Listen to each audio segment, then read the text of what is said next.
Hello viewers, আমরা এখন আছি বরিশাল বিভাগের 10টি পুরনো বাড়ির একটি, তাই ভিডিওটি না টেনে সম্পূর্ণ দেখবেন। আশা করি আপনিও কিছু শিখতে পারবেন। হ্যালো ভিউয়ার্স, আসসালামু আলাইকুম। তোমরা সকলে কেমন আছো? আমি তোমাদের দোয়া এবং ভালোবাসায় অনেক ভালো আছি। আজকে আমরা যাইতেছি বরিশাল বিভাগের ভিতর 10টি বড় জমিদার বাড়ির একটি, তাই আমরা সকাল সকাল রওনা হইছি এবং আমাদের এখান থেকে ওইখানে গাড়িতে যেতে 2 থেকে 3 ঘন্টা সময় লাগবে। আমি যেহেতু সাইকেলে যাইতেছি, এর কারণে আমি একটু তাড়াতাড়ি রওনা হইছি এবং আমি যেহেতু একলা যাইতেছি এই জন্য সাইকেলটা আমি চালাইতেছি। এবং আমার পিছনে যে ব্যাগ দেখতেছেন, এইখানে আমার স্ট্যান্ড বয়া ও আমার ভিডিও করতে যা যা প্রয়োজন সবকিছু নিছি। এবং গাইস, আমরা এখন যেখানে আছি তার নাম হচ্ছে চিংড়াখালী খেয়াঘাট। আমরা এখন ওই পার যাব এবং গাইস এখানে এক একজনের ভাড়া 25 টাকা করে।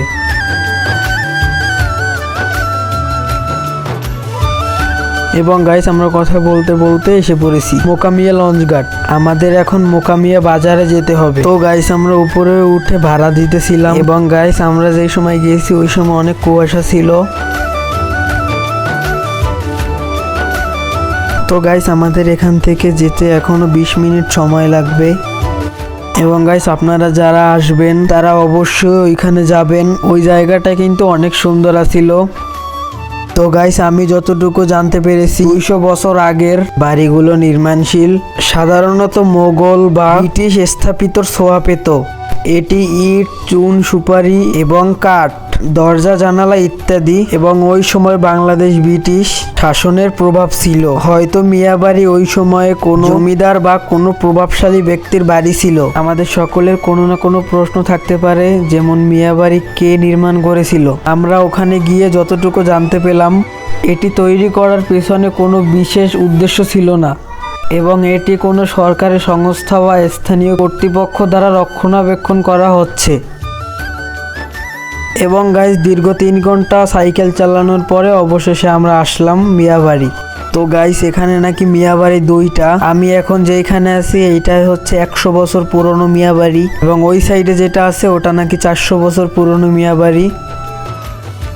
আমি আরেকজনকে জিজ্ঞেস করতেছিলাম যে আর মিয়াবাড়িটা কত দূর এইখান থেকে। তো গাইস, এইখানে অনেক মানুষই যাতায়াত করে এইখান থেকে এবং আমরা এখন যাব ওইখানে আর মিয়াবাড়ি। তো গাইস, আমি যতটুকু জানি এইখানে একটাই মিয়াবাড়ি এবং এখানে গ্রামের লোকজন বলতেছিল যে না, ওই সাইডেও আরেকটা আছে। তো গাইস, এই ঘরটায় তালা দেওয়া ছিল, এইটার ভিতরে ওটা নাকি নিষেধ। আমরা জানি না, যদি লোকের কাছ থেকে জিজ্ঞেস করতেছিলাম। তো গাইস, এই যে ঘরটা দেখতেছেন, এই ঘরটা হচ্ছে একজন লোক থাকে এবং সে ওই ঘর পাহারা দেয়।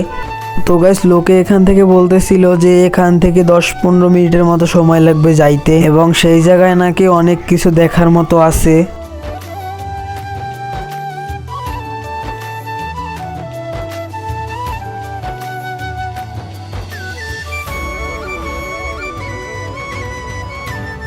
তো গাইস, এই জায়গাটা আসলে অনেক সুন্দর আছিল।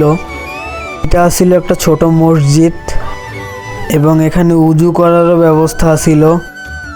এবং গাইস, এই হয়েছে 400 বছর পুরনো আগের বাড়ি। এটা দেখলে মনেই হয় না যে এটা 400 বছর আগের বাড়ি এবং এটার পিছনে নাকি মানুষ থাকে। তো গাইস, এইটা হচ্ছে বাড়ির ভিতরের দৃশ্য। এইখানে হচ্ছে একজন থাকে আর বাড়ির পিছনে অনেকেই পরিবার নিয়ে থাকে। তো গাইস, আপনারা যারা আমার ইউটিউব চ্যানেলটি এখনো সাবস্ক্রাইব করেননি, আপনারা অবশ্যই আমার ইউটিউব চ্যানেলটি সাবস্ক্রাইব করে দিবেন।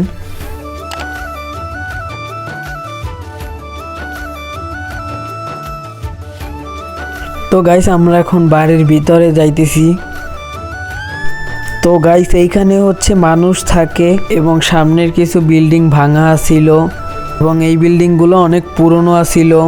এবং গাইস, সামনের যে বাড়িগুলো দেখতেছেন এইগুলোর ভিতর মানুষ যায়ও না, কারণ এইগুলোর ভিতরে নাকি সাপ আছে। এবং আমরা এখানের স্থানীয় মানুষের থেকে জানতে পাইলাম এখানে নাকি প্রতি শুক্রবার অনেক পর্যটক আসে ঘুরতে এবং সেই সময়ে নাকি এখানে অনেক দেখার জিনিস আছে, ওইগুলো বের করানো হয়।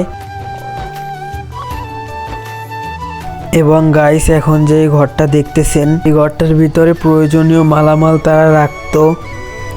এই ঘরটা নতুন করছে, বেশি দিন হয় নাই।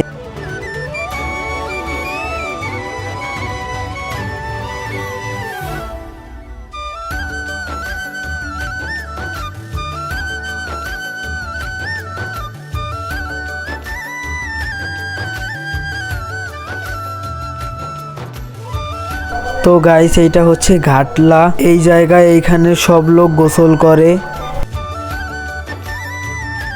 তো গাইস আমি এইখানে কিছু ভিডিওর শর্ট টট নিয়ে আবার সামনের দিকে যাইতেছিলাম। তো গাইস আমাদের এখানে দেখা হয়ে গেল কিছু কুকুরের বাচ্চার সাথে। তো গাইস ভিডিওটা এই পর্যন্ত। আমার ভিডিওটি যদি আপনাদের কাছে ভালো লেগে থাকে আমার চ্যানেলটি অবশ্যই আপনারা সাবস্ক্রাইব করে দিবেন এবং সব সময় আমার পাশে থাকবেন। তো সবাই ভালো থাকবেন, আল্লাহ হাফেজ।